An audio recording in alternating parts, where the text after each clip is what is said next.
I'm Tom Tachek. That's Eric Monti from Montesano, and I guess we're going to start the talk now. Okay. All right, so Tom just gave our intros. We both work for Montesano Security, which is an indie security research and testing firm. We're founded in Chicago and New York City. Been around for about 2 years. We specialize in research and services around security.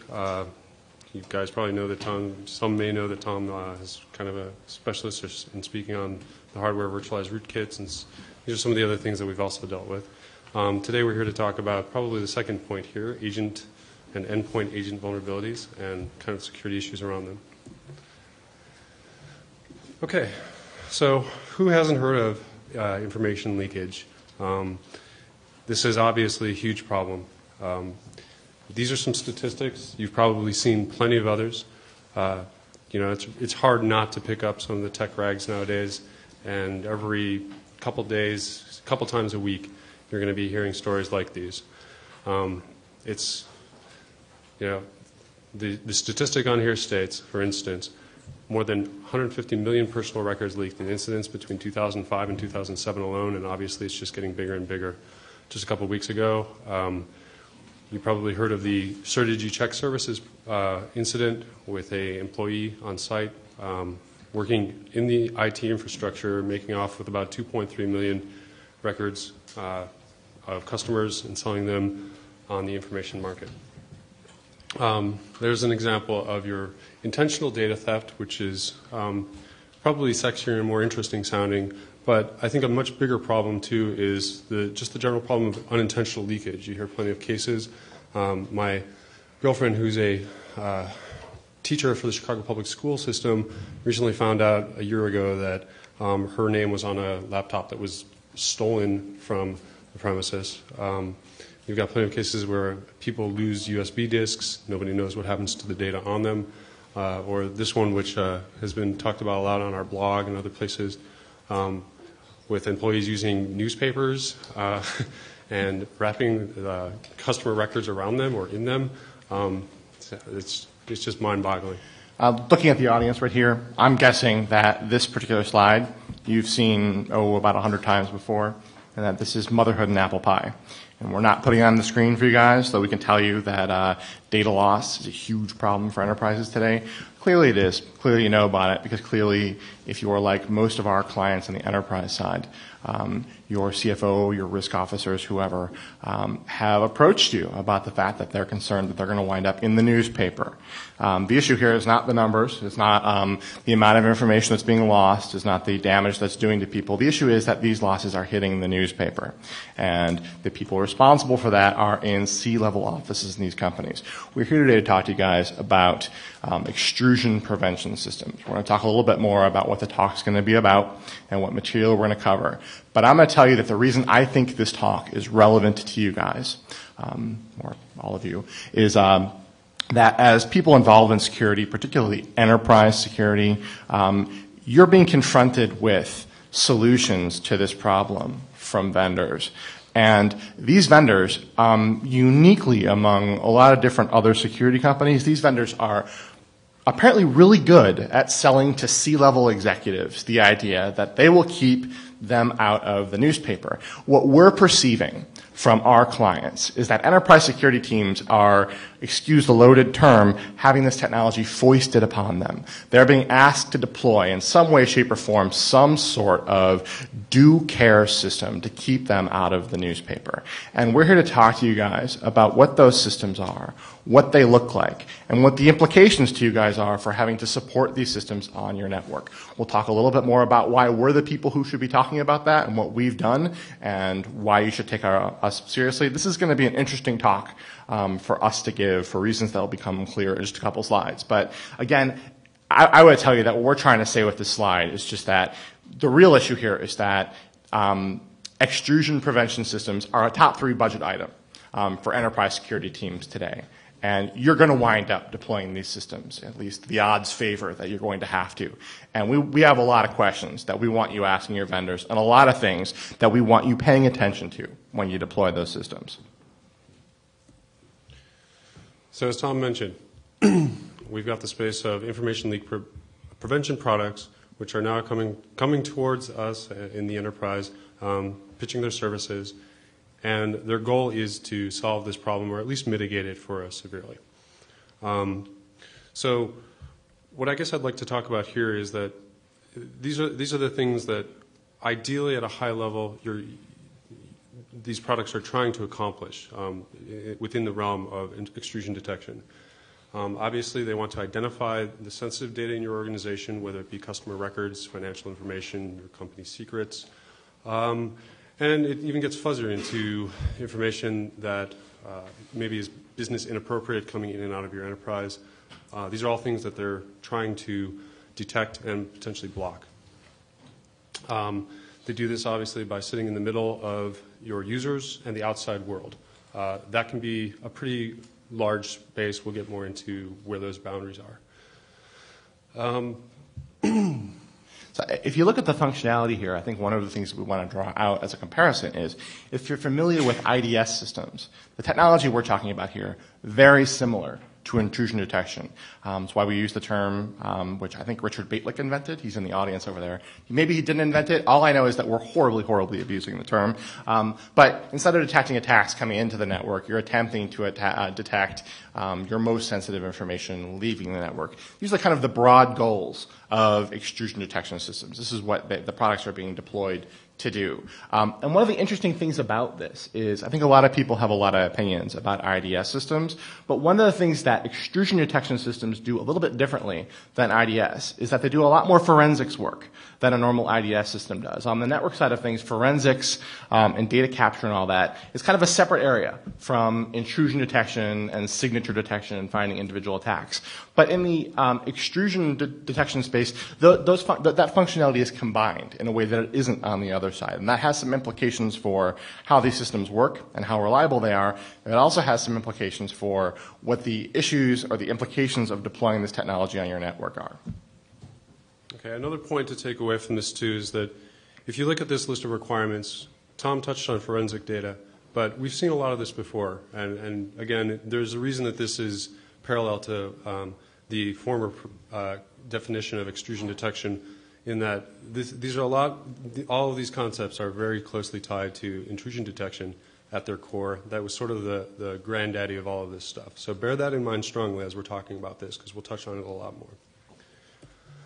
So on that note, these are sort of how a lot of these, the product space and the solutions, and there are even, I've heard of open source and third-party grow your own approaches to this. And they'll generally even follow one of these or some combination of these types. You'll have the high levels here of network-based and agent-based, and then hybrids, and I'll get into kind of where hybrid falls in there and what that means. Obviously, network-based, the parallel to draw there is to a network IDS system. You're sitting on the endpoints of the network as opposed to necessarily the endpoints of every workstation, which is where the agent-based steps in. You can think of that more as host-based intrusion detection. Except here we're talking, of course, about extrusion detection. One of the things we want to point out here is, again, I'm going to draw the parallel again to intrusion detection systems, and it's a sub-bullet on this slide, but when you're thinking about how the underlying engine and the underlying technology of these systems work, think that in the best case, you're looking at a snort level of sophistication about ripping through protocols and file formats. In the worst case, when you're looking at the system, you're looking at, if you're familiar with tools like ngrep, straight up string matching and straight up pattern matching. So there's a spectrum of quality or of sophistication to these systems, and that's something that you should also pay attention to as well. Okay. As I mentioned that I'd just touch on hybrids. The notion there is that these both have strengths and weaknesses, and we're going to talk a little bit about them, but I guess I'll touch on them really briefly here. NIDS, I think, or the network-based approach to detection, it has the strength that you're one central point, and it's hard for an attacker or a malicious user or even an accidental user to screw that point up. You have more control centrally. This is the force multiplier point on here. Whereas agent-based, with this type of detection, you're getting better visibility, at least in concept, to the data that you're trying to monitor. A NIDS would never be able to, or I'm sorry, a network EDS solution would never be able to say, by itself monitor your devices on computers in the workstation. And these are a big leak point, right? USB drives, peripherals, printers, screenshots, copy and paste. Their focus is on the network. And the agent-based solutions also claim to be able to do the network monitoring from the agent out. So you'll see, though, that there are architectural differences that come into play here. With hybrids, I think the notion of hybrids, at least in my mind, is the products that try and incorporate the two different types, take their strengths from both, and hopefully try and achieve a better result. You're going to find in the market, by the way, that almost every mainstream vendor of extrusion detection systems is moving towards the hybrid model. Everybody wants to have both sides of this solution. What you're going to find in this talk is that we're going to be talking a little bit more about the endpoint side of things. We want to keep things relevant to both sides, but for a variety of reasons. We're going to be talking primarily about endpoint or agent-based extrusion detection systems. Right, and I should point out, yeah, there's a good reason for that. The network-based IDS approach and network-based IDSs have been talked about in great detail. I stand here with somebody who is actually a well-known name in doing that. So we want to really talk about the stuff that's lesser known and lesser covered. So here's where it gets interesting, and sorry for the not very long-winded wind-up for this. Let me start talking about why we're talking to you today. For the past 9 months or so, Matasano Security has been running a research project with enterprise customers and on our own, looking at a variety of mainstream commercial extrusion detection systems. We're talking about mainstream brand name systems here. And when we looked at these systems, we were chartered to find out how effective they were and also what the implications were to deploying them on networks. We tend to come into engagements like this for clients expecting to find things. What we find is that with shrink-wrap products, it is rare to find an off-the-shelf product that has actually been formally audited or had a formal penetration done of the application itself. We find that that doesn't happen very often. That's a good question if you're ever buying security solutions in general. If you take away one point from this whole talk, ask your vendor, has this solution been externally reviewed? And if so, who did it? I'm telling you this because I asked this question on behalf of enterprise clients, and I have never once gotten an answer that said, in fact, I'll be generous and name one of my competitors. I've never heard somebody say that ISEC Partners or Leviathan Security or any of the other people that were mentioned in the Mozilla talk today reviewed this and gave it a stamp of approval. You can bet, by the way, that if they had it externally reviewed, they'd have a big certificate on the front of their box saying, ISEC Partners, independent security stamp of approval. And by the way, when you see that stamp, ISEC Partners is a great company, right? Ask if it's been looked at. We got to look at these systems, not on behalf of the vendors necessarily, in fact, on behalf of people that were trying to select these systems and deploy them. So we're coming at these systems from a black box perspective, exactly the same amount of information that you guys would get if you were deploying them on your network. And we applied all the tools and techniques that we use to look at systems and find out whether they're effective and whether they have vulnerabilities. We expect to find vulnerabilities in systems, and in this case, we were not disappointed. We found a myriad of different vulnerabilities that we're going to discuss in one way or another in this talk. We looked at, I'll tell you, between 4 to 8 systems, and I'm sure you're already starting to groan because I'm jazz-handing who we looked at. What I'll say is that none of the systems that we looked at emerged from our review unscathed. And I'm going to attribute that to the fact that they weren't reviewed by third parties. You need a second pair of eyes to look at security systems. Don't rely on internal teams to do it. There are companies that do an astounding job of internal analysis of their applications before they release them. Great example of this, Microsoft and the security development lifecycle. Profoundly excellent teams, profoundly excellent culture of shipping security software, of secure software. That's something that only happened in the last 7 years or so. They're excellent at it. Microsoft relies heavily on third parties to look at that stuff. We were one of the companies that looked at Vista. We had firsthand experience looking at the process of third parties looking at stuff. It is effective. It works. People should be doing it in general. We had hoped that extrusion detection products, being security products, would have had that done. Next slide. I think a lot of people are coming to this talk expecting us to talk about evading extrusion detection systems and how to get sensitive data past an extrusion detection system. Let me say this. We'll talk about evading extrusion detection systems, but we're not going to focus on it for the simple reason that you can take it as a given that these systems are evadable. This is a fundamental problem with computer science. There's no good solution for how you would deal with sensitive data encoded in a variety of different formats and intentionally obscured, or obviously encryption is a problem. There's just a variety of different ways to sneak data past. We'll talk about it. But that's not why you should be concerned about these systems. The reason you should be concerned about these systems is that by deploying them on your network, you potentially expose yourself to very serious, very real vulnerabilities that can impact the security of your network. So we're talking about things like the installation of these systems could compromise the sensitive information that you are trying to detect. We'll give you a scenario in this talk where it's possible that a system could do that. We're talking about endpoint systems which are installed homogeneously across your network on thousands of different endpoints, bearing and supporting vulnerabilities that would allow me to take over thousands of machines on your network and tell them to do whatever I want. We're talking about vulnerabilities that would allow people to take over the management consoles, that in turn control the behavior of all the extrusion detection systems and the boxes they're deployed on across the whole network. We're talking about very real vulnerabilities here. This is not a theoretical talk on how you would slip data past an extrusion prevention system.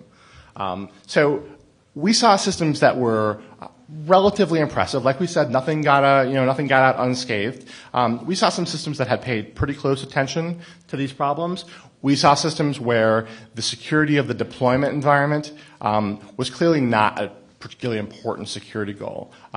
You can there are keywords you'll get from vendors that'll kind of allow you to infer whether that's the case. They'll say things like, well, this product isn't necessarily designed to be secured from or to resist attacks from internal people. It's really, it's designed to detect things, but not necessarily to be resistant to internal attackers. Fine, whatever, I don't care. The issue is if you install stuff on every machine in your network, it had better be secure, and we'll talk more about that as well. Some of you, at least one of you in the audience was at a talk that we gave last year about pretty much the same issue. We're going to try not to touch too much on the material from last year's talk, but it applies here as well. So one of the things that we hope you can get out of this talk, as we talk more and more and more and more, is there are better systems that you can choose and there are worse systems that you can choose. And I hope that you guys will make the security of the deployment itself and the security of the product and the reliability and integrity of the software you deploy a major component of your decision-making criteria, not just how convenient it is to, administer and whether you like the user interface and whether or not it's cross-platform and works everywhere and what the functional matrix is, but also whether or not, just deploying this on your network is going to root your whole network. I'm going to say, go out on a limb and say that's a little bit more important. Here's the slide where you all get to groan and throw things at me. If you guys have things on your desk, you're now welcome to throw them at me. Whoever in the audience is going to write the blog post accusing us of selling out for not naming names, please raise your hand. I'm going to thank you after the talk. I'll say, for a variety of reasons, the talk that we're giving, this is like rule number one of presenting in front of people is don't apologize for the talk you're going to give. And I think I have an unbroken track record of breaking that rule in every talk I've ever given. And breaking it now, I'm going to apologize in advance. The talk that we're going to give you right now is not the same talk that we had intended to give you when we originally submitted this talk to Black Hat. Let's just say that we're going to be careful about the information that we provide in this talk. Matasano, along with a couple of other security consultancies or security services companies, has a code of ethics. And I'm saying this not because I'm super proud that we came up with the idea of a code of ethics, but as a way of encouraging other security companies to do this. It takes 10 minutes to get the partners in your company together and agree on something. And in our code of ethics, we will not release vulnerability information, detailed information about vulnerabilities before patches are issued. That's not necessarily the right thing for everybody to do. There are circumstances where it's a good thing to release things before patches are available. We don't do it. Another thing that we don't do is, for us, NDAs and client commitments are ironclad, and both of those situations applied here. We had hoped by the time we gave this talk that a lot of the vulnerabilities that we were talking about in extrusion detection systems would be old news, would be resolved, and we could talk about them in some great detail. That is not the case. So, I'm going to rationalize for you guys right now. It's not going to be totally convincing, but I'm going to rationalize and say that you don't care about the specific vulnerabilities, you're not going to use them. You're not going to plug them into Metasploit and break into networks based on the vulnerabilities that we found on these products. What you want to know are the patterns that we use to find the vulnerabilities, and we want to arm you with questions and patterns and things to look at, even in systems that we didn't necessarily look at. So we're hoping that this is, it's less sexy, but it's more useful maybe. I don't even necessarily believe that rationalization, but it's the rationalization I am giving you. However, in order to make this, or attempt to make this an interesting talk, we are trying something a little bit different, and I will let Eric introduce the thing that we are trying to do to compensate for that.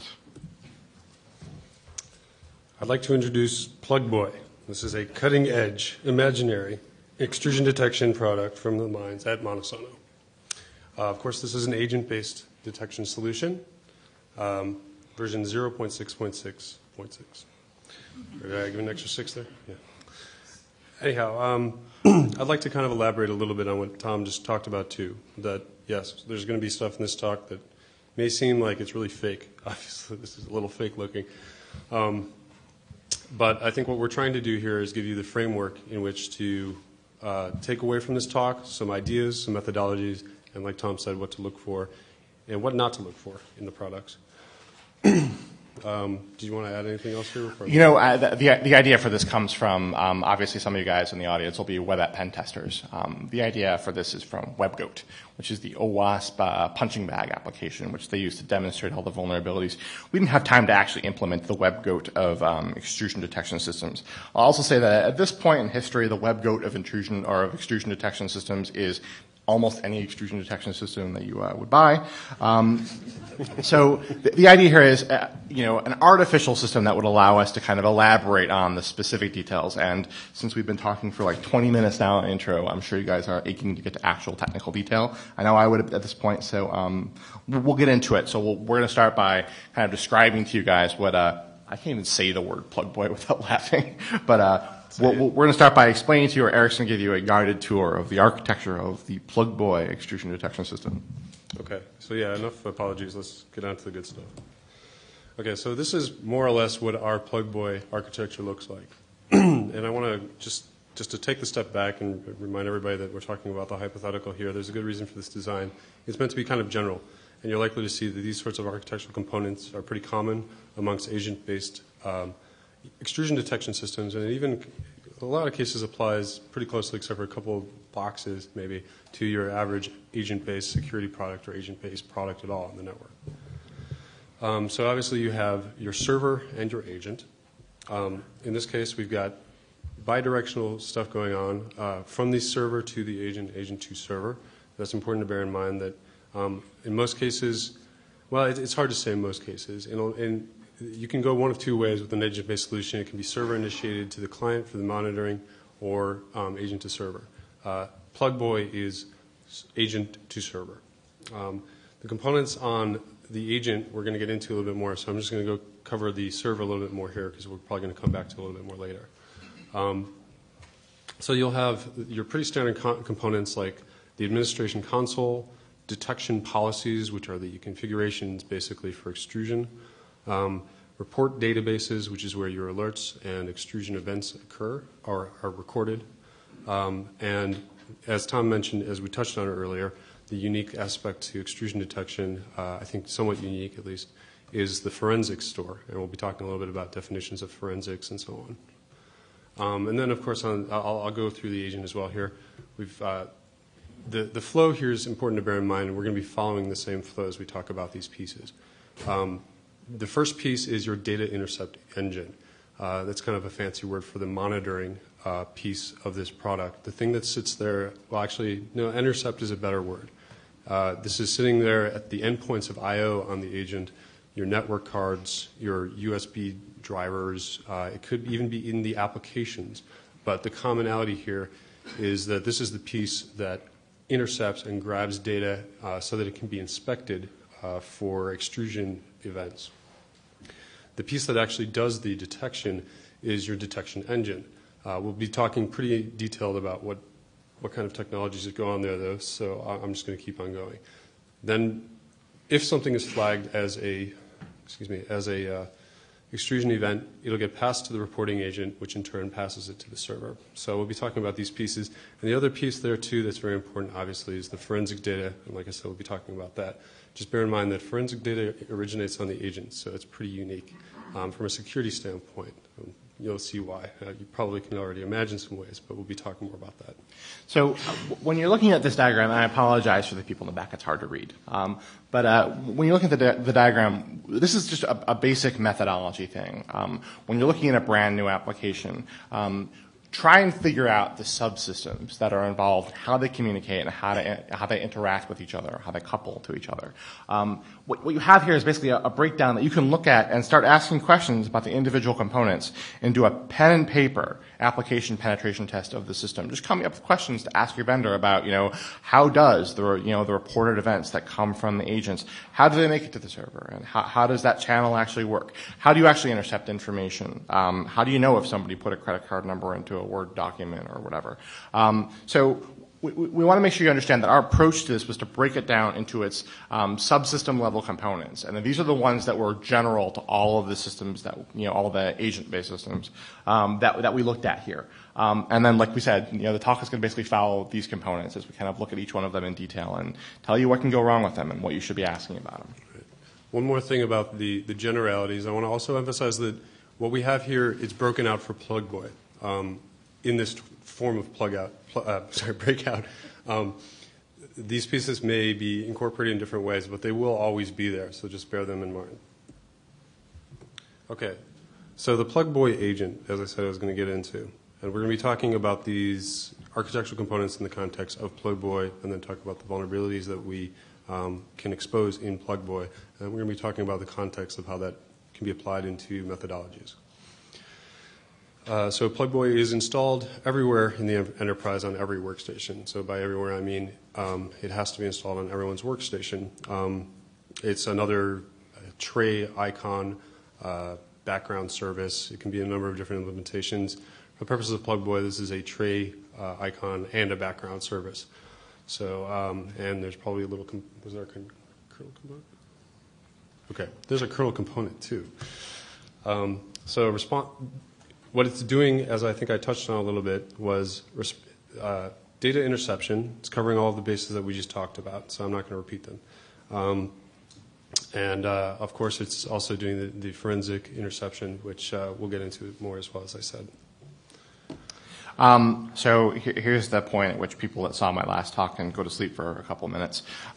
We talked about this last year. We gave a talk last year about endpoint agents, not in the context of extrusion detection, but more along the lines of software update, patch management, system integrity monitoring, things like that. The conclusion that we drew after another research project where we looked at all these agents was that these are that the endpoint agent model of deploying software across networks is incredibly terrifyingly scary. And the reason for that is that what you wind up with is the same code base installed across your network kind of homogeneously. And when you think about that, that's actually more scary than an operating system vulnerability would be. Because what you've done is you've deliberately created an attack surface that's common to every one of the machines on your network. A stack overflow or a heap overflow or an integer overflow in one of those systems is more likely to be portable from system to system. You have an exploit that is likely to give you control of more systems doing that. It might as well be an operating system vulnerability if you guys are putting in your default build on those machines and they're going to wind up everywhere. The other thing that's scary about agent-based systems is that the way that they communicate with each other and with their management consoles is complex. It doesn't look that complex on paper when you draw the system out. The agent talks to a management console, the management console talks to an agent, the administrators talk to the management console. Look at that pretty simple diagram. But what you got to do when you're looking at systems like this is look at every end of that communication and think of ways where if the opposing side of that end of the communication was malicious, what control would they gain over the system? So think of that as that at least every component in that graph or that diagram has double the attack surface. You have the client side of every connection and the server side of every connection. But then you also have transitive connections where the administrator logging into the management console sees data that was generated by the agent installation. So you have all sorts of vulnerabilities and attack surfaces that are exposed transitively from all the components in the system. Small increases in complexity and in systems like this drastically magnify the complexity, the number of moving parts, the scariness of components that you deploy. You're looking for simplicity, like Bruce Schneier says. Complexity kills. And as soon as you go to the agent model, you've added a severe degree of complexity to your system.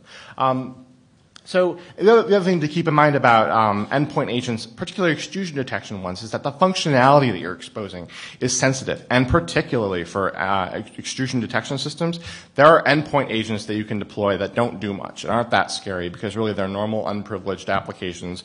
In the worst case, you get an unprivileged login to a machine you wouldn't normally have, which you can then use with a local host vulnerability to take over the kernel. And I guess it's just as bad as any other kind of vulnerability. But I'll pretend that kernel vulnerabilities are even scarier. And most of the extrusion detection systems that we look at have kernel components because there's no simple way to ask Windows to give you credit card numbers as they flow in and out of applications. To do that, you have to hack the kernel to cooperate with you and collude with you to intercept all that data.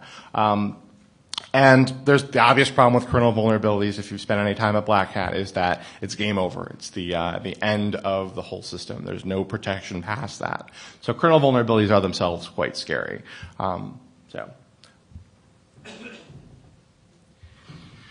So some things to ask. I'm sure Eric can come up with additional questions about agent systems in general. How much of the agent lives in kernel? We'll talk a little bit more about data intercept and where that stuff resides. But what portions of the agent actually reside in the kernel? What is the communication path between the server and the agent? Is it push, is it pull, or is it both? Are there side channel communications? Are there multiple protocols running in between the agent and the server? Sometimes the agent and the server have a secure encrypted channel they talk to each other, and that's the one that you're told to look for. But alongside it is some UDP broadcast protocol. And if you know how that UDP broadcast protocol is formatted, and you format it wrong, and you fuzz the application, you find vulnerabilities that'll allow you to take over the agent or the server.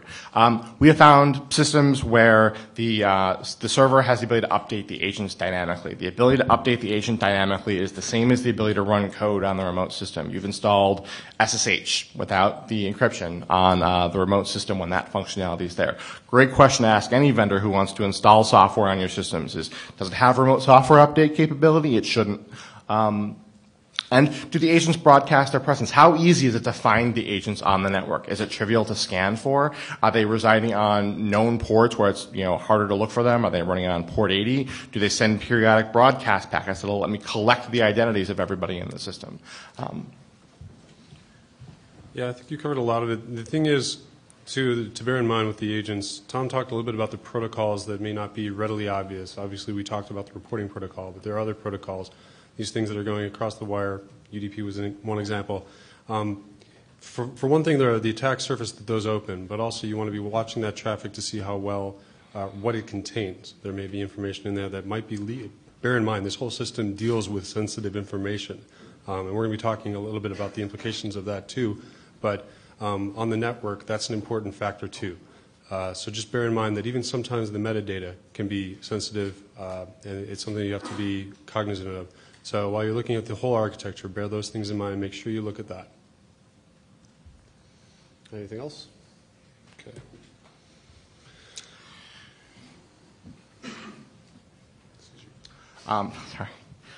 So probably the first distinctive feature of an extrusion detection system and how it would differ from a normal endpoint agent is that the goal of an extrusion detection system is to insert itself into the operating system and detect sensitive information flowing from application to application and from file system to file system. And the way you do that, especially in a Windows environment, is you load yourself into the kernel. And you hook into kernel interfaces that provide you with that information. In Plugboy, there's a variety of different ways that happens. There are file system filter drivers in Windows. In Plugboy, what we have is an NDIS agent, which installs itself in as a driver in the system, plugs into the network stack, and intercepts traffic going to and from the box. And what it does with that information is it decodes the protocols going through there. And once it decodes the protocols, it breaks the protocol into its constituent fields and then greps through those fields looking for patterns of sensitive information. The way it does that is it creates a pipe or a channel between the NDIS agent residing in the kernel and a user land process that has the detection engine running inside of it. So it passes that content to the detection engine, which itself runs as a service. This NDIS agent also has the ability to block traffic coming to and from the box. We've never seen that capability turned on any Plugboy installation we've ever seen. We don't recommend that you use it, but that capability is also there. Here's the problem. When you load that code into the kernel, you inherit all the bugs in that code. And what we found when we looked at Plugboy was that it tried to intercept a variety of interesting protocols, including AIM, the Oscar protocol. And I'm going to say right now that when we point out bugs in Plugboy, we didn't make up any of the vulnerabilities that we're talking about in this talk. These are all real vulnerabilities from real systems. They're obscured a little bit, but only the names and the protocols and the applications have been changed to protect the guilty. So, this is as real as we're going to get in the talk, but it's relatively real stuff. So, simple example, real example. You parse protocols in the kernel. Parsing protocols is hard. There isn't a system that's been deployed so far that took on that job and did it successfully. Real Secure had problems with their decodes. Snort had problems with their decodes. But these guys wrote their own decodes all by themselves because it's a fun engineering problem. And they themselves made the same mistakes that everybody else made, including the fact that in the flap/snack headers for AOL, which they're intercepting to see if you're IMing credit card numbers to your girlfriend, they had an integer overflow. They had a field that was supposed to be an unsigned integer counting from 0 to 4 billion to mark the length of the packet. But 0xFFFFF, whatever, in an unsigned integer, if you interpret that as a signed integer, is a negative number. And when they checked for the length of the field, even though it stated a huge length, looked like a negative number, a smaller number than the maximum limit that they were looking for. And so a checked copy inside of that turned into an unchecked copy. And we were able to smash the stack right in the running kernel and gain control over registers, and therefore the execution context of the agent. This is a particularly interesting one because you don't have to make a direct connection to the system to trigger the vulnerability. All you have to do is get the system into a place where it's seeing Oscar traffic that is going to and from the system. So one of the implications is if anybody can make a direct IM connection to the system, that extrusion detection system can be taken out with a single instant message packet. Another problem is that any software that you install on that system after the system is deployed has an instant localhost to kernel vulnerability because all it has to do is make a connection that appears to be like an IM connection that will trigger that decode and therefore expose the system to that vulnerability. This is a straightforward textbook type of vulnerability, but it is one that you will find in extrusion detection systems that you deploy on your network. The way we actually tackled this problem, how we found this was we took the .sys file for it and pulled it into IDAPRO and looked at the disassembly for it. In 2007, assembly code with debug symbols, which were left in the binary, is the same thing as having source code. From the perspective of an attacker looking at a binary at this point, if you've seen 30% of the talks this year, it's a gathering theme of Black Hat. There's so many different ways to figure out what a block of assembly code is doing. We have really no trouble looking at the binaries and with some effort finding out exactly what the code is doing. But in this case, we didn't even have to do that. All we did was we enumerated what different protocols it was intercepting. And then like every other security testing firm in the world, we have a library of different fuzzing tools for all the different protocols that we look at. And in this case, we found that they were looking at AOL protocols. There isn't a common good AOL protocol implementation out there. What we look for is the most complex protocol that we understand already and that there isn't already a good decode for. We picked AIM. And we fuzzed it, and we found vulnerabilities. So we didn't have to read the disassembly. All we had to do was figure out that it was decoding that protocol, looking for information. Once we found it, we fuzzed it, we got, blue screens, and we traced it down into the code and found out what the type of vulnerability was. The takeaway from this, that's interesting, but the takeaway from it is that when you load code into the kernel, there are vulnerabilities in the kernel, and you want to know what types of testing that the vendor did on their extrusion detection system before they did it. You can ask your vendor, and what we're going to do at the end of this talk, we had to spin the slides for this talk before we gave it, but what we're going to do is we're going to build a checklist, and we're going to post it online of things to ask your vendor, just to run through it with your vendor. Did they fuzz test all the protocols that they looked at? It's a good question you can ask. That's what we did. We didn't even need to know much about the application to do it. So that's the type of vulnerability that you'll find in these systems. Do you want to do these now? More questions to ask of your vendor about the data intercept component. What file formats do they parse? There's a basic problem. You'll hear vendors tell you that as long as things are in text fields in the data that's going through it, well, they can detect it because the kernel is cooperating with them. It's handing off all this information to them. Isn't that cool, right? There's no way around it, right? Well, you know what? Nothing is normal text on a computer anymore, right? If you take a Word document and you boldface one letter and you italicize another letter, that's no longer the same word anymore in plain text. It's encoded in Word format. So you have a dilemma here. Either you can parse the entire file format so you can understand and do string matching within the application, or you can not parse it and you can miss almost everything that goes through the system. Most vendors will choose to do some level of parsing of different file formats. And they will be proud of this fact, and they will advertise to you the fact that they do decodes for different file formats. The Office documents are probably the first and foremost on that list. I don't know how many of you guys know the Word doc file format pretty well. We do. It's a file system. I don't know if you knew that. File systems are complicated. Word docs are not easy to parse. If they took it upon themselves to parse Word documents, for instance, right? Well, now you have to worry, does their Word doc parse leave them susceptible to malicious Word documents? Not just, things like, are there macros in the Word document? That's, so 5 years ago or whatever, right? It's more like the file formats themselves. The parsing of them will trigger C code vulnerabilities. On the other hand, maybe they're not parsing stuff, and maybe you care about evasion attacks. If they're not parsing individual file formats, bet that there are ways within those file formats that even somebody uninitiated in this stuff could use to evade detection. So you want to know which ones are parsed. You want to ask your vendors how far they go in parsing the file formats. If you ask the question the right way, they'll feel happy about answering that question for you. They'll say that we go through a lot of trouble to parse Excel spreadsheets or to parse zip files or whatever. Unpackers and zip file formats, an excellent one.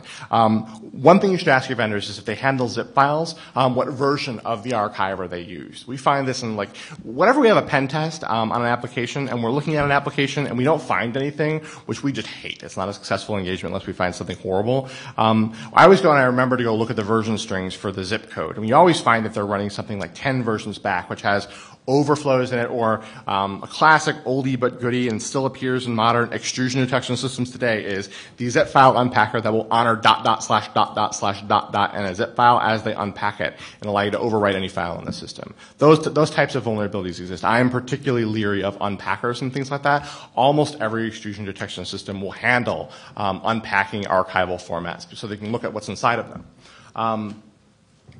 How do they actually gather the information? Obviously, you want to know what they're loading into the kernel to do it, but there are other ways that these systems actually look at information. For example, they'll install code into your browser that will allow them to get information that's going to and from the web browser, so they can feed that off of their detection engine as well. You're going to see in a second that has profound implications to the sensitivity, the integrity of the data that's going through it. So what are all the different places that these systems touch on, the system and actually collect information from them?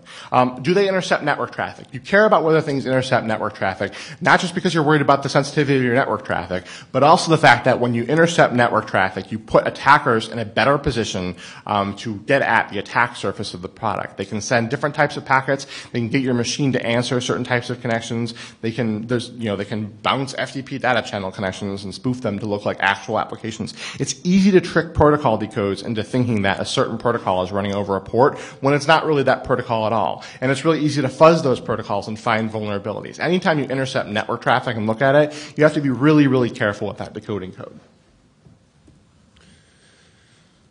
Okay, so we talked a little bit about evasion, and that we were going to touch on this. And obviously, Tom has been kind of drawing the parallels here that evasion and vulnerabilities do coexist because there are design decisions that correlate to the vulnerabilities, and there's a trade-off. You may have to trade off some detection capability to avoid having a certain problem with a vulnerability.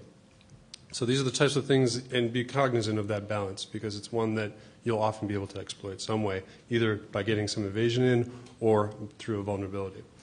So these are some of the questions that you should ask about the data intercept component of your extrusion detection systems. First off, is it encrypted? Actually, sorry. Is it encrypted? Does it support encryption? There's a fundamental problem here that I think we talked a little bit about, but I'm going to go into a little bit more. But we are a little bit short on time, so I want to make sure we get to some other stuff. But ultimately, monitoring and encryption are at odds with each other. So you're going to have some problems here. Obviously, encryption is going to be one evasion technique right off the bat.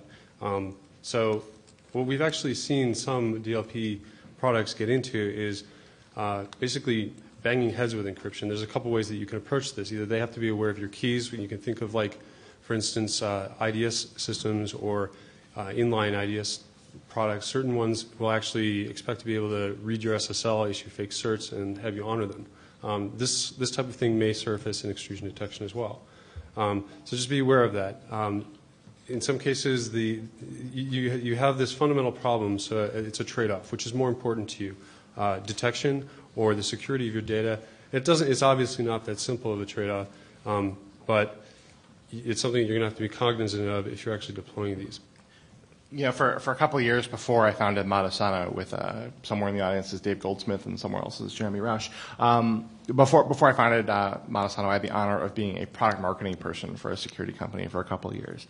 And putting that hat back on, I'm going to give you exactly the answer you're going to get from vendors when you ask about evasion, which is that extrusion detection systems are an 80% solution. They're going to catch people who are not trying to evade the systems.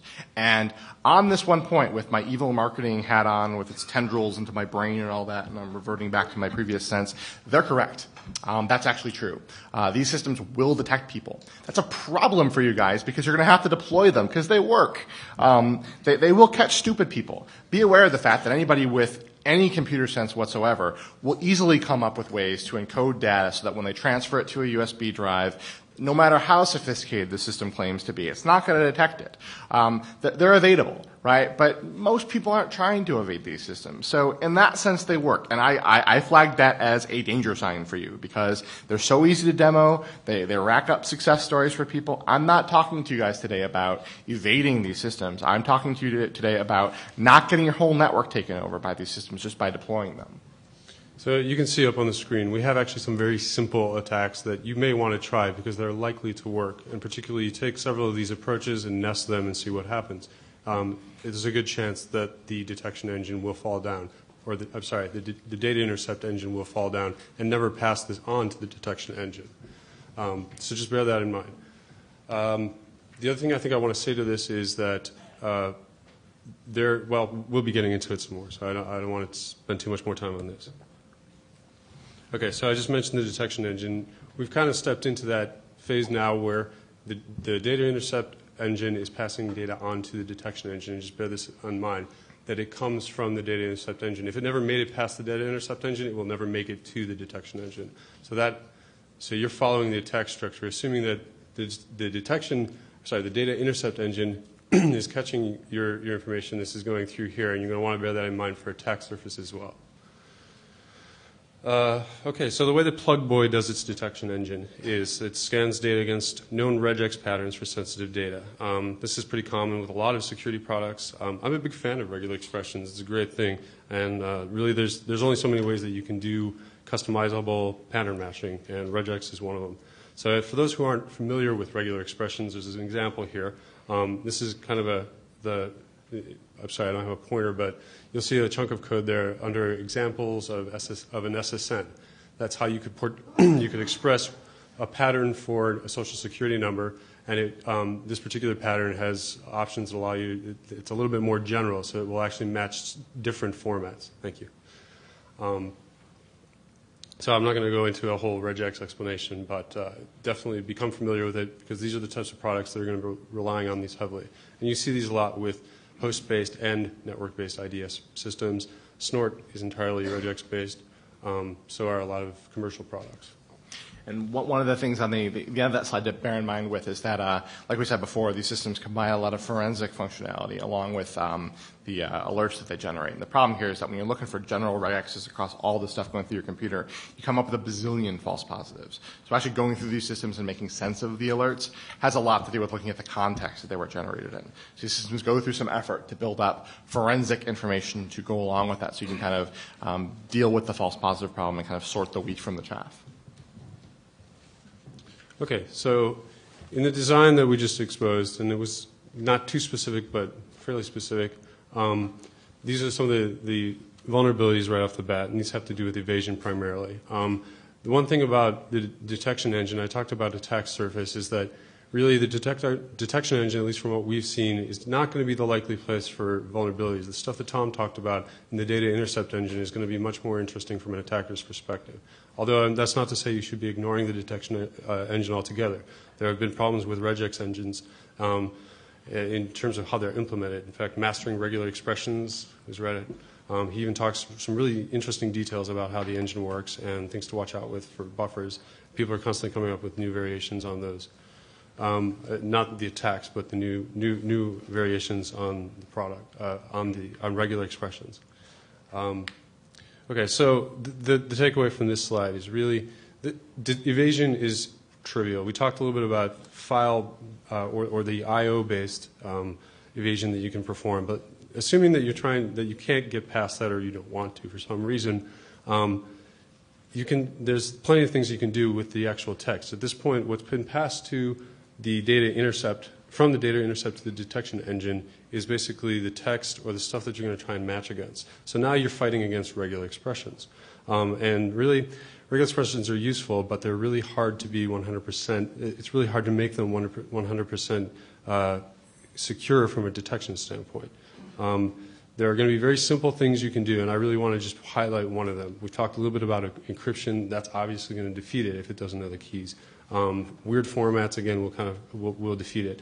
But just take your text, say, for instance, in the Social Security number example, convert all of the numbers into some name for that number that you determine you're going to remember, and then reverse it on the other end. And it's probably going to get through. It's not going to match that SIG. Now, we can talk a little bit about adaptive systems and so on, and Tom's actually a pretty good person to talk to about that, but I don't know that we'll be getting into it.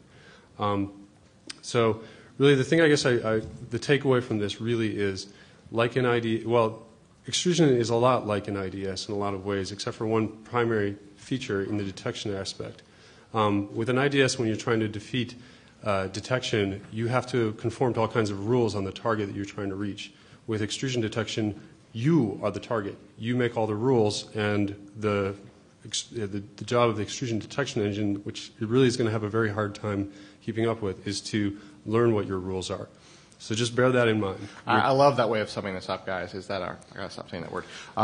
Is that the intrusion detection problem assumes that when we break intrusion detection systems, we assume that we have one side or the other side is hostile. We don't give ourselves any more control than that. And in that setting, no intrusion detection system has survived, right? We can evade almost any signature and almost any IPS product out there. Nobody claims to really resist evasion, right? In the extrusion detection problem, both sides are completely under your control. They're both you. So there's basically no chance these systems are going to be successful. In the 4 to 8 different extrusion detection systems that we looked at, none of them were in any way, shape, or form hard to evade. So I don't know, maybe it helps you guys to tell your management that, here's 10 different ways to evade the system. Maybe you can say that after these systems become really popular, someone will release a general purpose tool that will evade all of these systems and be, plug and play, click and go. All those things will happen. Okay, so these are the questions you should be bearing in mind, kind of inferred from what we've already talked about, but also some specifics here. How customizable is your pattern matching engine? Even with what we talked about, you want to be looking for the best of breed if you have to go with something. Or if you're doing an eval, you have to mark these. You have to grade these things too.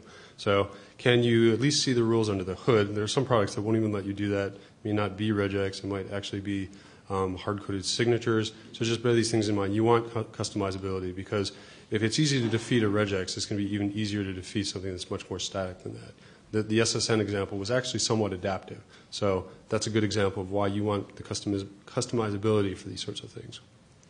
And, of course, can you add rules? I don't know that we've seen too many products. It's rare probably to find a product in today's world, in today's enterprises that doesn't allow this kind of customizability. But I think there are probably going to be products that come along that claim to do extrusion detection that don't let you. So just bear that in mind, too.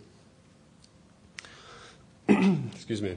And the pattern matching engine, of course, I think I touched on it a little bit, is important. EBNF is kind of like a YAC grammar. It's not really a regular expression, but I would actually foresee that for detection types of applications like this, you might actually get into more advanced grammars like that. to describe the patterns that you're trying to match. It's still pattern matching, but it's really, really, really customizable pattern matching. So I don't know that we haven't seen anything that uses eBNF. I want to make that really clear. But I just thought it was worth talking about here. Perl compatible regular expressions is PCRE. So these are just the various types, and these are kind of in the order of strong to weak. You want something with relative strength. Does the syntax offer you enough granularity, and will the engine crack under high load? These are very important, particularly the last. There's a performance tweaking and testing aspect to this too. So just bear these in mind. Do you have anything for these? Okay. This is all you. Are these good? So we're just, we were actually on time. We should get to the reporting stuff. So. Okay. Sounds good. Okay. Okay, so this is kind of where we're going to talk about the reporting protocol, and this is probably going to be a little bit beefier of a section, so I'm going to try and get everything covered here. This is basically the piece that sits between the reporting agent, which is what alerts get sent to from the detection engine and data intercept engine, and when something gets flagged, it'll get sent to the reporting server via the agent. This is when an alert occurs. So things to bear in mind about the protocol for Plugboy are that the agent initiates the server. This isn't server pull. This is agent push.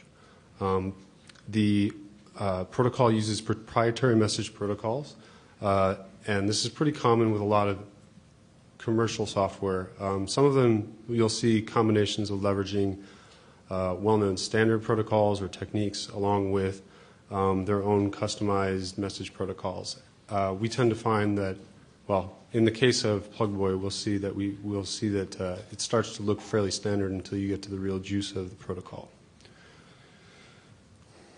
So we'll be talking more about this format, but just bear in mind that it's sent with a binary format that is consists of a header, then data segment. Data segment is compressed, and that is base 64 encoded.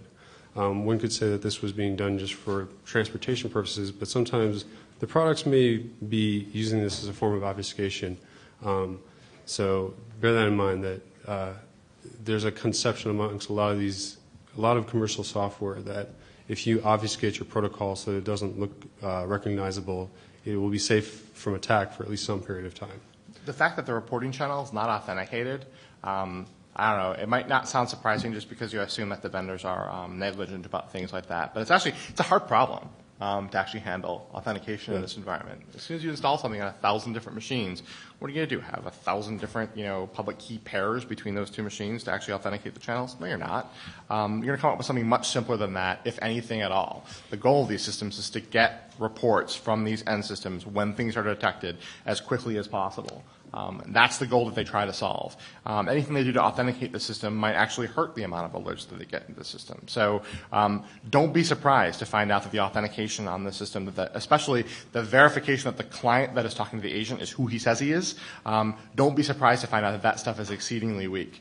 Sometimes the authentication from the server to the endpoint agent is relatively strong because the server to agent channel, everyone knows, allows people to update the binary and does all sorts of sensitive security stuff to it. But when the agent reports things back to the server, we're usually not surprised to find out the authentication mechanisms there are weak. For instance, they might use machine credentials instead of normal credentials or domain credentials so that anybody who has a login on any machine on the entire network can make a connection to the reporting server. And we're going to talk in a second about what that actually means. We also want to talk a little bit about how you would look at a binary protocol like this and figure out what it was doing.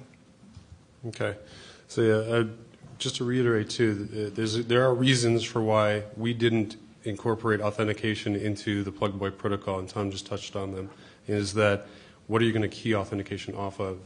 One thing to bear in mind about extrusion detection products is that they don't want to prevent another blockade for the alerts from working. So if you are, for some reason, the authentication fails, it means that something isn't going to be alerted and it's going to miss stuff. So that becomes yet another evasion attack.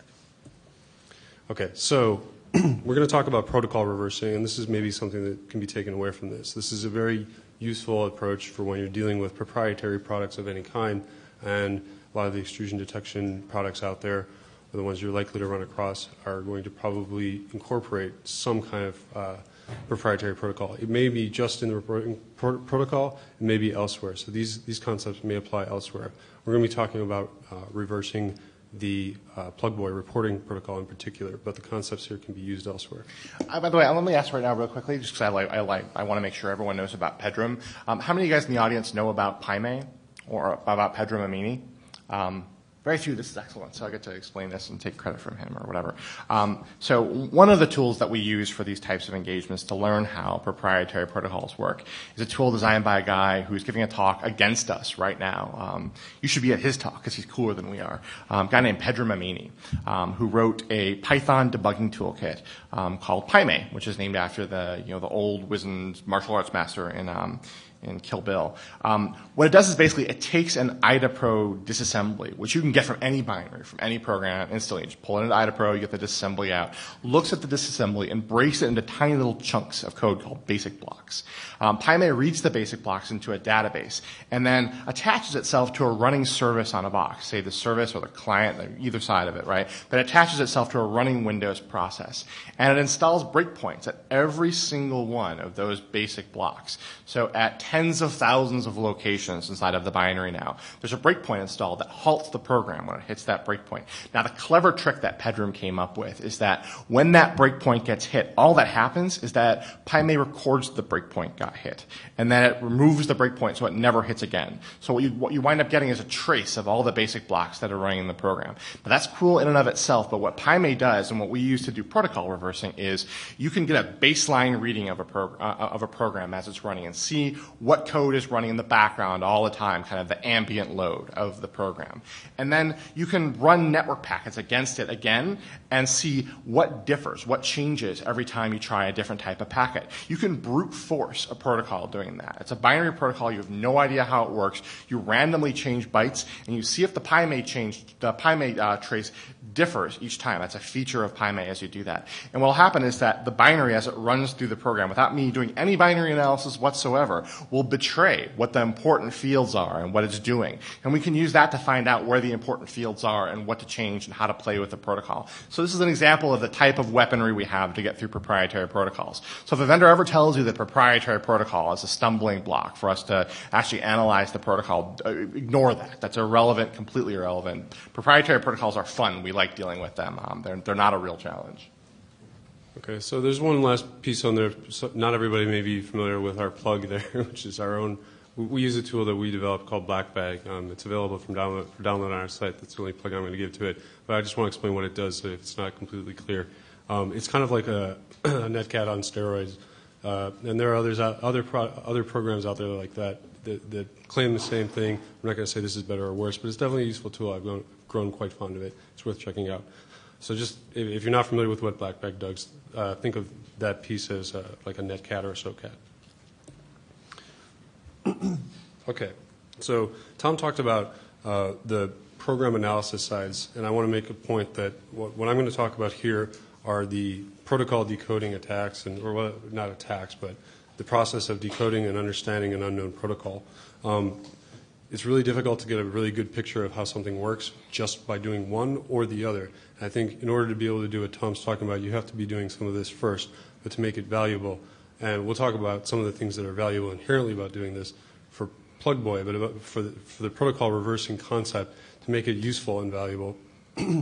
Combining it with some kind of program analysis like PyMay, as Tom talked about, is going to make it really much more useful. Okay, so when you're looking at an unknown protocol, at some point you're going to be looking at a raw blob of data. I want to make it clear here that, as I said, the Plugboy protocol was base64 encoded. What we're looking at here in this hex dump is not base64 encoding, so it's already been base64 decoded. You can assume it's really easy to implement one of those. You usually have a hook in a scripting language. If it's not something that, if you're not a programmer, you don't necessarily have to be, I guess is what I'm trying to say. The tools are pretty easy to find and incorporate. And in Plugboy, by the way, and where you'll see base64 encoded protocols a lot is you ask your vendor what the protocol is, and they say, well, it's firewall friendly. It runs over HTTP. It's not a scary application at all.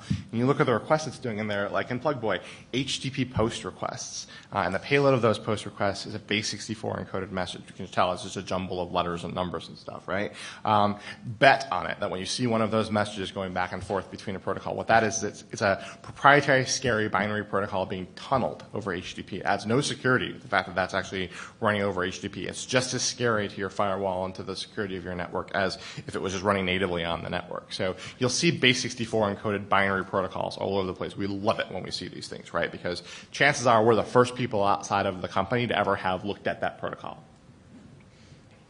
Okay, so what we're looking at here is once we've taken that base64 chunk that we've seen Plugboy using and pulled it out, this is what it's going to be looking like. I don't know how easy it is to see, particularly for people in the back, and for that I apologize, but I'm going to describe what this header looks like.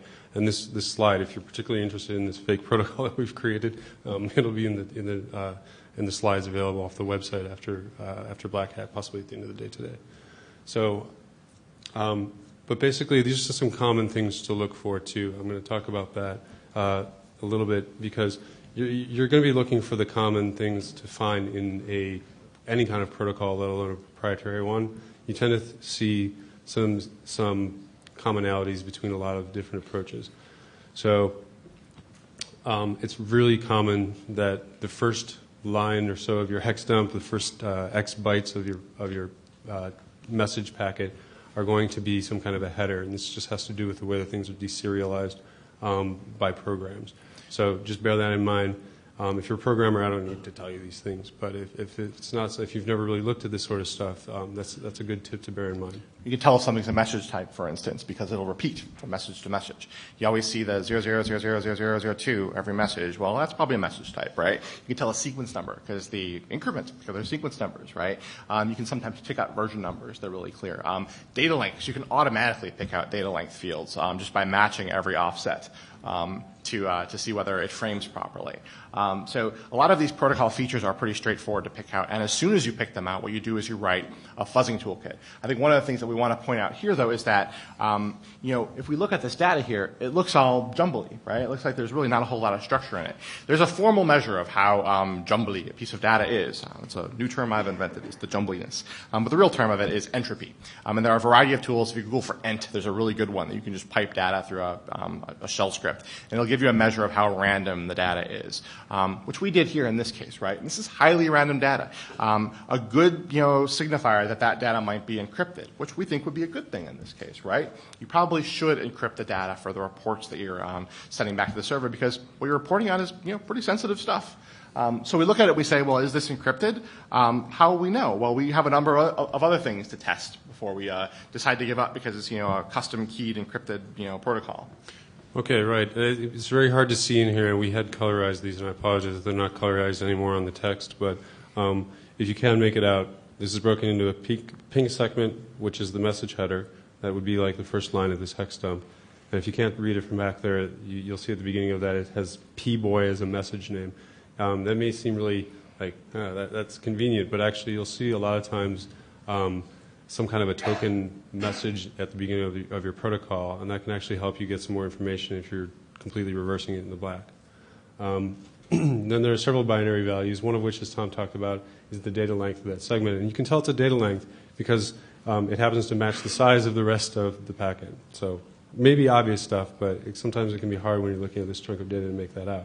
In Plugboy, if you see the data length in the protocol, and then you make a packet that's 10,000 bytes long, and you send that, you also take over the Plugboy server. So right, just exactly. so you know. And when you're looking at these protocols, things like, bear in mind that that's being read into a buffer. So these are all of these fields, particularly when you see that number there, that length, you determine it's a length. That's something you're going to, if you're fuzzing, you're going to be fuzzing that field for sure. The way you tell if high entropy data is encrypted or not, or whether it's compressed, is simple brute force. There are only a small number of compression algorithms that people ever actually use. In the real world, it's almost entirely zlib. So we have a tool which you can download from us. It's been around for a while. Jeremy Rausch invented it. It's the greatest tool ever. It's called DZ, and what it does is it sweeps through a binary, and it finds compressed segments within the binary.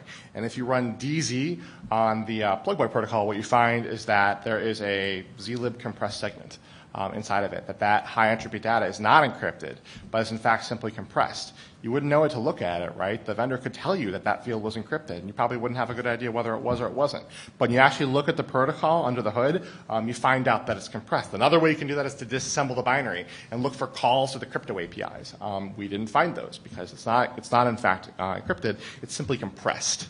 Right, and similarly, if you see a lot of calls to a zlib, what else would it be doing with it in the aspect that you know is doing the reporting agent, then you know for sure that it probably is at least compressed somewhere along the way.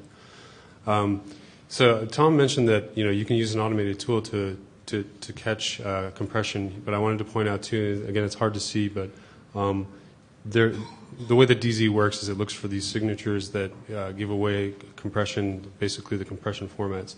Here we were able to tell this without actually using DZ that this was a compressed message because of the header and the tail in that chunk.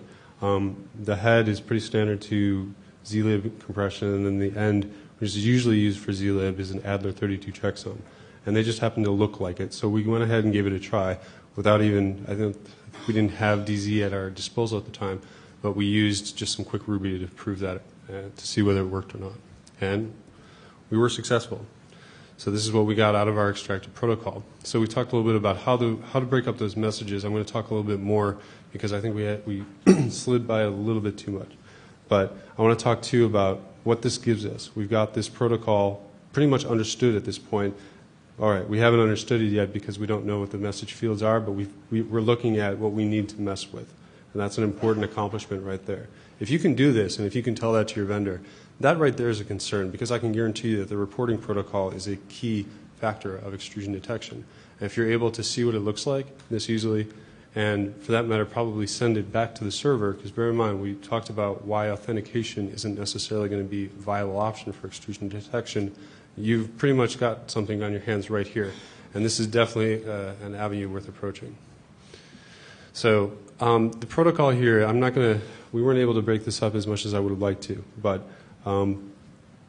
we talked a little bit about the length and content segments that you're likely to see. If you're looking at this and if you can see it, basically what we've got is several fields in here. I'm just going to go through them really quickly. There's a username, a file name, and then a big chunk of data. And in between those, there are also some integer values. You can tell if you look at the first 4 bytes of that hex num, this is little endian, bear that in mind, because that means that probably everything else in the packet is also going to be little endian. You probably would have been able to tell that from the header, but theoretically the header could be big endian and the compressed segment little endian for whatever reason. So it's good to just verify your endianness. The first integer, you wouldn't know this from looking just at the packet, but through doing other analysis and bearing in mind what this packet has to contain. The first integer is going to be your ID that identifies the rule that triggered this alert. The second is going to be an ID that correlates to some metadata surrounding the user. And then, so at this point, we're about 8 bytes into the packet. This is about as technical as we're going to get, and actually we're going to pick it up because we're running low on time. And so I'm going to pass through this real quick, but the rest of it is basically lengths and lengths specifying the length of the next field, and those are the actual text fields that you might want to mess with along with the lengths. Okay, so what does this accomplish for you? Being an agent lets you generate arbitrary events, possibly and most likely malicious ones, against the extrusion detection system. And also bear in mind that the reporting database is a database, which means that there's a high probability, at least in the case of Plugboy, that it ends up in a SQL database. So this is another avenue in addition to web attacks that can result in SQL injection. So try things like that out as well. We're going to talk a little bit more about how the UI and how the UI is exposed to attacks from the agent as well. But what's funny about this, the fact that the protocol is not encrypted, I mean, okay, it can generate spoofed alerts, no big deal. but it's picking up information out of SSL sessions from browsers. The most sensitive information on your entire network. It's collecting credit card numbers, files full of credit card numbers. And what it does is it bundles that information up in a reporting packet and an alert, and it sends it over the network, and you've just translated what was used to be a secure HIPAA-compliant session over your network, and we found this in a variety of different systems, including Plugboy. The fact that people don't seem to realize that just because it's in a reporting message doesn't mean that the regulatory requirements for that information somehow changed. So you really do care whether that protocol is encrypted or not. That's an important question. In fact, there's only one question to ask your vendors about how they're encrypting the channel between the agent and the server. And is it TLS? If they give you any answer besides it's TLS, it's the wrong answer, because TLS is an incredibly complicated protocol. It's hard to implement these things correctly. Every encryption protocol that you look at that isn't TLS is riddled with vulnerabilities in crypto and message handling and transactions. The only one that you can trust has actually gotten it right is TLS.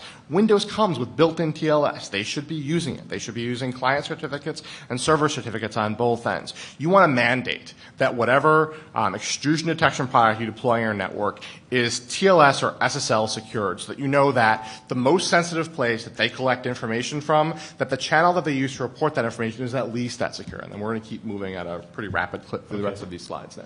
All right, I do want to touch on encryption real quick here, because like authentication, if you are using authentication, what are you keying it off of? Similarly, if you're using encryption, what are you keying it off of? Ultimately, the agent has to know those keys. So there's a possible argument that there's really not a lot of value. However, I agree with Tom. It should be at least going that extra step to do it, because you can take this protocol and understand that, yeah, if you have the keys, you can reach it from a malicious agent, but you don't want it to be casually visible in the network. We had at least one developer for one of these products make this argument with us. Let's go through this really quickly. So as reports are sent to the system, they're collecting forensics information to put this stuff in context. Next slide. Well, here's an interesting thing. The Plugboy system that we looked at had the capability to update the forensics information after the fact. Every alert that was sent by the system had an alert ID. And the system stored the alerts in an SQL database, and it trusted the alerts as they came in over the reporting protocol. And if you had duplicate events in the system with the same event ID, the more recent data overwrites the previous data. So what you can do is the attackers can overwrite the information in the central console. They can basically go and change what happened in history and erase the evidence of their attacks. Or they can use the same protocol, of course, to insert malicious evidence that will mess you up when you actually try to do it. So don't assume the fact that a report actually landed at the server is the end of that particular transaction. In Plugboy and in other systems, it's possible to open that data back up and change it as long as you have enough credentials to actually pretend to be an agent and talk back to the server. In other words, as long as you're any one of the 1,000 devices on your network that you deployed the system on. So we cover that? So, how are we authenticating information? How are we making sure that the information, you want to ask your vendor, once the alert data gets there, how are we making sure that that data is kept safe and is tracked and has not been modified and can't be erased by an attacker? And then here's probably the final major vulnerability thing we want to talk about here is the fact that the Plugboy system, like almost every system you're going to look at, has a web interface. It's a JBoss, Java-based, JSP servlet, web application, just like every other enterprise management UI in the entire world. And so you inherit all the basic web vulnerabilities with the system. So naturally, you want to ask, who actually did the external penetration test on their web app? That's a shrink wrap service that you can buy from any of 100 different companies that will do web app pen tests on things like enterprise management agents. You'll be surprised when you look at systems like this. They're authenticated. They might have Radius support or Secure ID support to log into them. But if they don't get the web app stuff perfect, you have forced browsing attacks that'll get you to pages after the login page, even without logging in. That's a type of vulnerability you're going to find. But there's a more important vulnerability that you find in a lot of extrusion detection systems, and almost in most of them, especially if they have web interfaces, we might have it on the next slide. The problem is that these systems are collecting complex information from the environments where they're generating alerts from. And that information includes things like OS strings pulled from the operating system, or the actual details like who was the card holder for a credit card when it actually got transmitted over there. Well, the problem is it has to display that information to the user. And when it does that, people that write web apps get good at output and input filtering data to make sure they scrub HTML tags and script tags out of data when it comes in from the HTML side of things, when it comes in from the HTTP side of things from a browser. People are getting pretty good at that. What people are not good at is checking the unconventional or unexpected channels that information comes into the system from. So what we find in Plugboy is that if you generate an alert where the cardholder name has a script tag in it, well, that script tag is going to be executed in the context of the browser of the admin when they actually view that alert. They're not going to notice it, though, because the script tag isn't going to display anything. It's just going to seize control of the admin's browser and feed the cookie that they used to log into the system back to the attacker, who now owns the management console that has the privileges to log into 1,000 agents on the network and turn the agents installed onto your network from a latent botnet infection to an active botnet infection that's actually going to take over your entire network and destroy you. So all the information coming into these systems have to be vetted the same way as if they were coming from an untrusted attacker feeding data into the system. It's not just cross-site scripting vulnerabilities and script tags embedded in it. It's also things like, as the data comes in, these are hard to test for too, SQL injection, right? The system tries to key things off like, I'm going to key it off by the operating system version. And I trust the operating system version because I asked Windows to tell me what the operating system version was. And the attacker backdoors their agent, gets the operating system to have like a single quote in the name that wasn't where it was expected. And now you've broken out of it an SQL query that was used to actually index the alert properly by operating system, for instance. Now you own the database that the system uses. That database probably includes the login, so now you own the management console, and now you own 1,000 systems across the entire network. Or you can erase previous events, or you can get extra data out of it. But almost every single web attack that you can launch against a system through a web browser can also be launched through the reporting protocol. And you don't even have to be able to break the authentication of the reporting protocol to do it. Remember, these systems are installed on 1,000 systems on your network. If 0.01% of the people that have these agents get their boxes rooted, those boxes can be used to take over the rest of the network through the management console. So, predictable questions. Again, we'll get this to you guys in hard copy or soft copy online later. But how has the management interface been vetted? Where are things filtered? Ask the vendor to tell you specifically at what points input has been filtered and what it's been filtered for. Force them to answer that question, which will probably force them for the first time in the development of the product to actually apply input and output filtering to prevent that system from destroying your whole network. Another thing to look for is that a lot of the times the file formats that are being used here are complex, and they launch file format viewers. And now you have this whole problem of untrusted or malicious documents being viewed in file formats where malicious documents can actually be used to take over the system. Does the thing have file format viewers? Does it launch external programs to view files? Is one of those external programs going to allow them to execute programs? That's a Plugboy vulnerability. So these are things that you have to ask and worry about, is that the event information, it could lie and say that there's a fake event and frame somebody. It can erase a previous event, or it can also be used to take over the management console, which is game over for your entire network. I think we could probably wrap it up here. And one thing that we did was we went a little bit over time here, so I want to make sure if there are questions that we actually get a chance to field them for you for the first time in a Black Hat talk that I've ever given. Questions, anybody? Questions are your way of proving that you paid attention. Yeah, over there. Well, I don't want to say I paid attention for the last question. You talked a lot about this. You talked about agent things you mentioned that we talked about. And correct me if I'm wrong, but it sounds like you're at least cynical about the agent space ideas in general. So have you looked at the client space? Yes. Do you feel that they're any better or worse, or what's your thoughts on that? That's a great question. So the question was, have we looked at appliance systems as well as agent systems? The answer to that is yes. And because I'm lame, I'm still not naming names. But we, for instance, found an appliance in this space where we had the archiver vulnerability, right? As files went through, it would unpack zip files and look at it. And we were able to overwrite arbitrary files and take over the appliance. I'm I would have a hard time answering the question about whether vulnerabilities in the network appliance are scarier than vulnerabilities in the endpoint. The endpoint sounds a little bit safer at first because it's like, well, there's only one of them. If you compromise it, you just get one machine. But the problem is those vulnerabilities are transitive. And once you've compromised an agent, chances are, in 80% of the cases, you get the management server and everything else. I'm probably, if you push me, a little bit more scared of agent-based or endpoint systems than I am of the network systems, because assume that you're going to lose the system, period. What's the worst case if you lose the appliance? You got one vantage point in the network to look at packets. So we've looked at them. They share some of the same kinds of vulnerabilities. In particular, all the file format and data intercept and parsing vulnerabilities exist there as well. But I got to go. We'll be around. Thank you.